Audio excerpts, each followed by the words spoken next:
Exactamente, las mujeres nos están copando. La verdad que no solo los trabajos a los que todos están lados, llegando, sino la forma, sus estudios, su capacitación que están teniendo día a día. No es que sorprenda, pero sí el lugar que están ocupando dentro de la parte ferroviaria creo que es más que interesante. La capacitación es lo más importante de todo esto, y ellas se están capacitando, desde banderilleras hasta ingenieras. Sí. Tal. Y soldadura y en todo. Sí. En todo. Mecánicas. Mecánica, en la cuadrilla. Generalmente hay que admirarlo, la pasión. Bueno, ¿viste que recién hablábamos con Rosario? Sí. Bueno, acá hay unas fotos de María Teresa, de donde estaba hablando Jorge, y mirá, un desastre, el viento y la lluvia, el temporal. Sí, un temporal muy fuerte. Sí, mirá. En Rosario, sí. Rosario, Sí, aparte se había anunciado en esa zona por noticiero que varias zonas de esas, del lado Córdoba, Rosario y en otros lugares, que iba a haber un temporal muy fuerte con tormenta y granizo. Pero nos vamos a otro tema. Vamos a cambiar radicalmente el tema. Vamos a tener la posibilidad en esta tarde de hablar con el señor Agustín Tejada Rodríguez. Él es de la Bolsa de Cereales de Buenos Aires. Buenas tardes, señor Agustín. Iván Juárez, Jorge Martín, Oscar Urrutia. Gracias por la posibilidad de hablar con usted, de conocer cómo trabaja la bolsa, cuáles son sus formas y cómo lo podemos complementar esto con el ferrocarril. Bueno, ¿qué tal? Muy buenas tardes para todos, un placer, así que gracias por convocarme a contar un poquito sobre la bolsa y la realidad del sector y bueno, analizar cómo podemos vincularnos también con el ferrocarril, ¿no? Sí, le queremos agradecer el contacto a Gustavo Alves, que nos permite a través de él poder llegar a usted y poder conocer lo que es la rentabilidad en el comercio mundial o cómo interactúa la bolsa en este sistema. Bueno, miren, la bolsa de cereales a nosotros nos enorgullece decir que es la entidad empresaria más antigua del país. Fue fundada el 15 de mayo de 1854, apenas un año después de la Constitución Nacional. Es una entidad que forma parte del corazón de la institucionalidad del agro. El agro como sector tiene una institucionalidad muy antigua que ha favorecido el desarrollo, y ese es el objetivo básicamente de la bolsa de cereales, ¿no? Propender al desarrollo no solamente del sector agroindustrial, sino también de la economía argentina en general. La bolsa es una institución bastante particular, está formada por todas las entidades que representan a los distintos eslabones del sector agroindustrial. O sea, dentro de la bolsa nosotros tenemos las representaciones desde los productores hasta los exportadores, pasando por los distintos eslabones de comercialización, de transformación de los granos. Entonces, bueno, tenemos una representación tanto de la oferta como de la demanda de granos, y en nuestro consejo directivo, que es el que toma las decisiones de la bolsa, una representación en partes iguales, como para garantizar equilibrio en las decisiones, ¿no? Porque tenemos dentro de cada una de las formas de contratación a los dos lados del mostrador, a quien compra y a quien vende, y eso hace que también la bolsa sea un lugar natural para que todos estos eslabones puedan dirimir los conflictos de intereses, llegar a acuerdos, y después esa es la bolsa quien ejerce la representación gremial. Diríamos, si tengo que resumir, que la bolsa puede ser una entidad gremial del sector agroindustrial que representa a todos los eslabones, esos intereses con otros eslabones, con otros sectores de la economía y también con el gobierno nacional, o incluso negociaciones también con otros países. Y entre las funciones para llegar a ese objetivo del desarrollo del agro y el desarrollo del país en su conjunto, la bolsa tiene distintas funciones. Yo le decía, por un lado la gremial, por otra la de publicar información para buscar promover la transparencia en los mercados, la transparencia en los distintos contratos, ya sea transparencia a través de precios, como también de formas de contratación. Y bueno, y ahí entra un poco también mi rol dentro de la bolsa, que es el de dirigir los equipos técnicos de la institución. Publicamos reportes sobre cómo están los mercados, cómo están las cosechas, cómo están las exportaciones, cómo están las compras, y bueno, cómo se desarrolla el negocio a lo largo y a lo ancho de la Argentina, y ahí cómo se vincula también con los mercados internacionales. Agustín, buenas noches. Iván Juárez los Buenas saluda. noches. ¿La logística está dentro de la bolsa? Bueno, para nosotros la logística es muy importante, ¿no? Y así que es uno de los temas, diríamos, no tenemos representación de la logística en términos de transporte dentro de la bolsa, sí algunos otros eslabones, como por ejemplo todo lo que es puertos y la capacidad de transformación de los granos, incluye logística. No tenemos representación directa de transporte, pero es uno de los temas más importantes, ya sea en la agenda dentro del Consejo Directivo y de los temas a tratar semana a semana por la institución, como también uno de los temas más importantes de análisis por los equipos técnicos, ¿no? ¿Usted cree que con respecto al tema de la hidrovía y el tema climático, el ramal Rosario-Puerto Belgrano no sería una agenda de gobierno que tiene que ver con la logística y el tema de cereales, ¿no?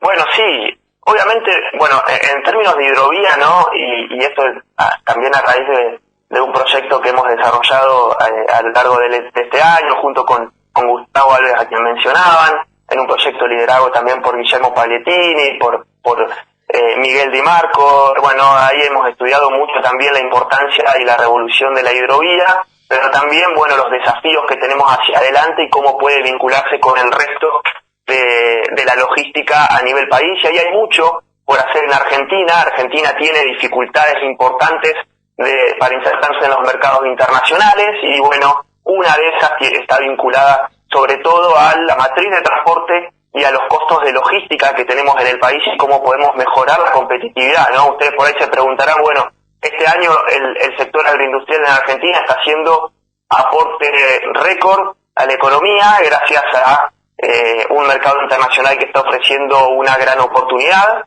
en términos de precios internacionales. Tenemos precios récord para la mayor parte de los productos, apenas el 15% de los días desde la década del 90 hasta hoy, el mercado mostró los niveles de precios que tenemos actualmente y eso hace que el sector responda y que contribuya en un año muy difícil para la Argentina, que tenga un rol trascendental como para, bueno, poder ir saliendo de la crisis y promover el desarrollo.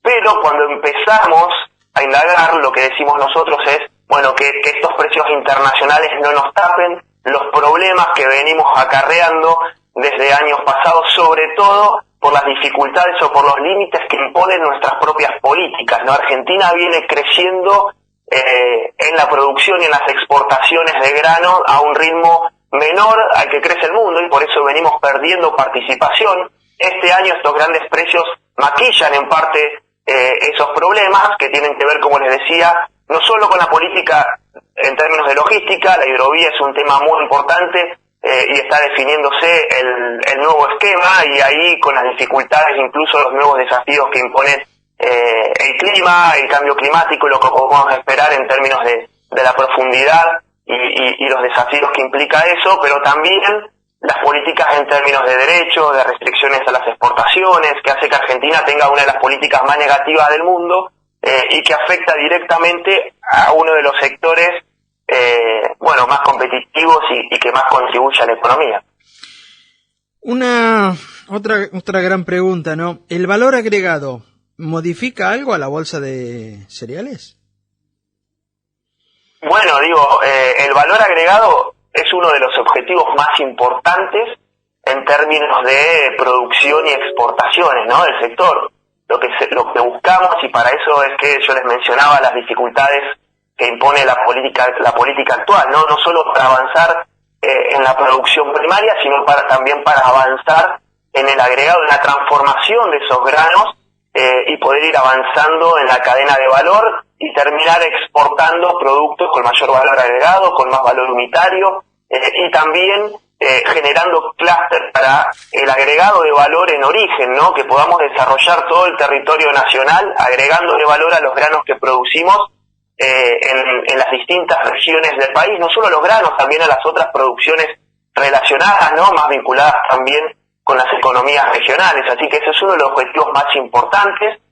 Argentina, a diferencia de otros países, sobre todo en uno de los complejos más importantes que tenemos, que es el de la soja. Es uno de los países que más valor agrega en sus exportaciones, ¿no? Nosotros molemos alrededor del 75% de la soja que producimos, la molemos internamente para convertirla en aceite, en harina y en biodiesel para exportar a los mercados internacionales, y de hecho somos el principal exportador mundial con casi el 50% de esos mercados. Y ahí la hidrovía tuvo mucho que ver, y las inversiones relacionadas con la hidrovía, ¿no? El 80% de eso sale de la hidrovía, y la mayor parte de la capacidad instalada está sobre los puertos de la hidrovía, y eso hizo que Argentina tenga uno de los polos de crushing más importantes de soja, más importantes del mundo, con grandes ganancias de logística que le permitieron crecer a pesar de estas dificultades que hablábamos de las políticas domésticas, ¿no? Como para graficarles a qué me refiero en relación a cómo las políticas propias de Argentina juegan en contra de la agregación de valor y juegan en contra del incremento de la producción. Hay un indicador que publica un organismo internacional, la OECD, que dice que la mayor parte de los países del mundo promociona su agricultura, promociona la ganadería, promociona el agregado de valor en el sector.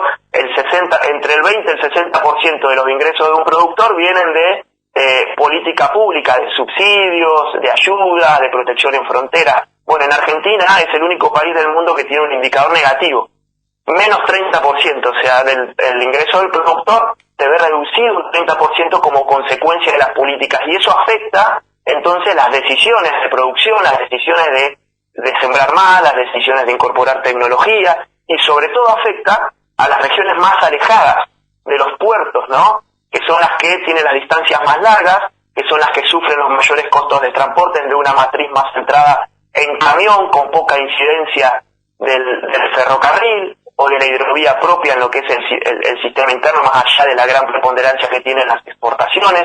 Entonces, bueno, necesitamos de una política distinta en términos de transporte y logística, pero también en términos de decisión del productor, como para que Argentina pueda desarrollar su potencial y aprovechar la oportunidad que brindan los mercados internacionales.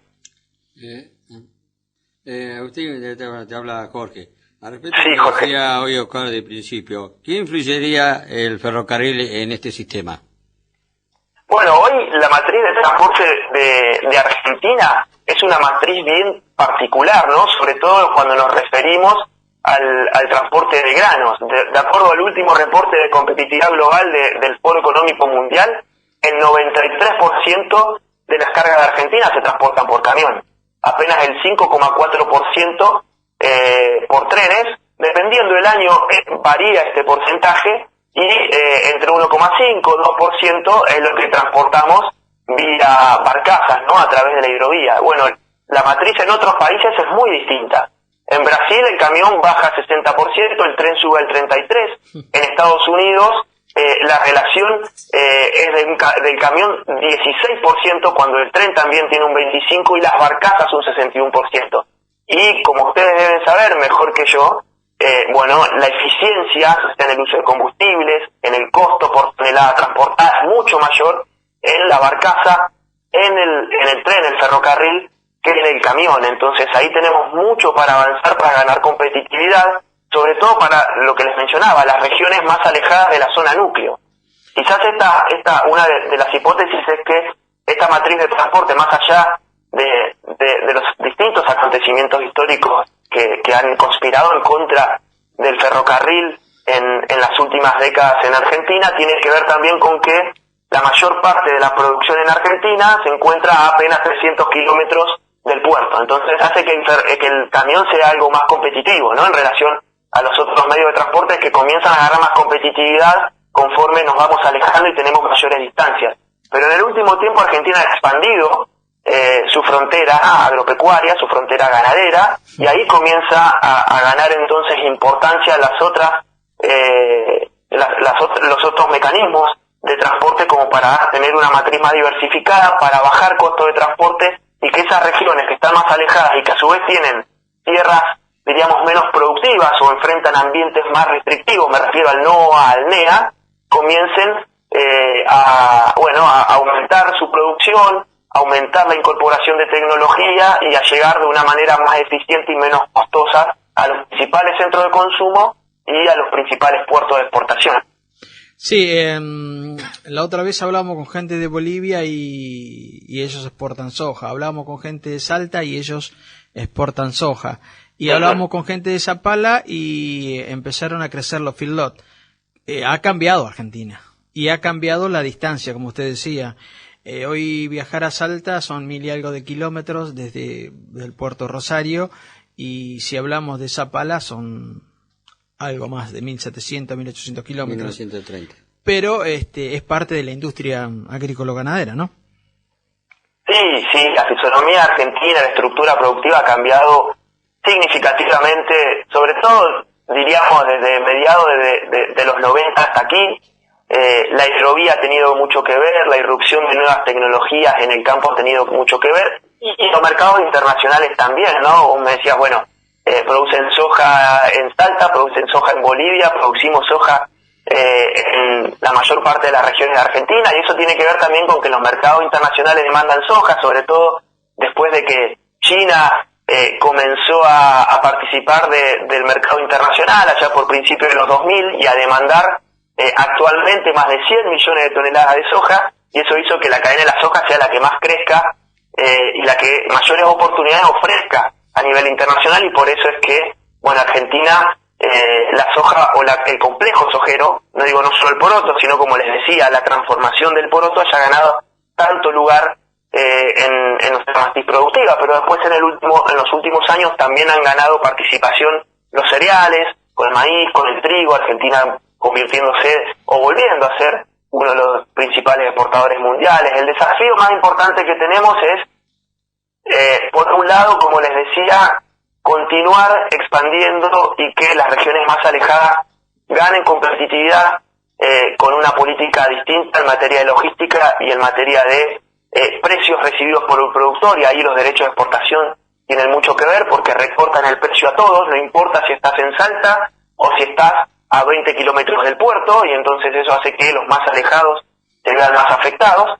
Pero después también el principal desafío es transformar esos granos al interno de Argentina, lácteos, en carnes, en energía, ¿no? En biocombustibles, en etanol, en biodiesel, para poder exportar con mayor valor unitario, para poder avanzar en las cadenas globales y que Argentina tenga una inserción distinta en los mercados internacionales, aprovechando más esa oportunidad que nos dan y no solamente participar de los eslabones o de el comercio de los productos sin transformación o con una primera transformación, porque hoy el mercado internacional, uno de los grandes cambios a nivel mundial es que la mayor parte del comercio tiene que ver con productos de segunda transformación industrial, con alimentos elaborados, con carnes, con lácteos. Lo que pasa es que ahí es mucho más difícil, hay que generar las condiciones en el mercado doméstico para que sea rentable esa transformación, y hay que negociar y mucho a nivel internacional porque las barreras son muy altas para poder vender esos productos a los principales centros de consumo. Entonces hay que negociar para bajar barreras, y Argentina ha hecho bastante poco en ese sentido en los últimos años, y al contrario, nuestros competidores han hecho mucho, y entonces, bueno, vamos perdiendo tiempo en términos de políticas de mediano y largo plazo que nos van haciendo retroceder, y esos espacios que no ocupamos son después cada vez más difíciles de recuperar y de ganar a lo largo de los años. Agustín, perdón, hay una pregunta del millón. Sí. Pero disculpe, no. Estamos el 2030, 2035, Europa no quiere diésel ni gasolina. El biodiesel, ¿cuánto más? ¿Cuánto más en términos de Argentina o a nivel mundial? Exactamente. En términos de consumo a nivel mundial. Claro, porque estamos invirtiendo en plantas de biodiesel, pero ¿tiene futuro o es futuro 10 años, 15 y después se termina? ¿Cómo lo ve usted eso? Bueno, hay una realidad, ¿no? Los biocombustibles han jugado un papel muy importante, sobre todo desde, diríamos, 2006, a partir del 2006 hasta hace un par de años, en donde los principales países consumidores del mundo comenzaron, los más grandes, los jugadores más importantes, me refiero especialmente a Estados Unidos y a la Unión Europea, comenzaron a imponer cortes de uso obligatorio con biocombustibles, ¿no? A cortar lo que eran combustibles basados en petróleo, nafta y gasoil con etanol o con biodiesel. Eso hizo que se generara una demanda muy importante de biocombustibles que Argentina aprovechó. Argentina invirtió en plantas de biocombustibles, en principio en biodiesel, para exportar a Estados Unidos y a la Unión Europea, y también esa nueva demanda en términos que se generó para los granos, que antes no se usaban en energía, sino que se usaban básicamente para alimentos, se le generó una demanda adicional. Imaginen que Estados Unidos es el principal productor mundial de maíz. El 40% de su maíz lo destina a producir etanol. El 40% del principal productor mundial. ¿Ya? Juegan un rol muy importante en la actualidad.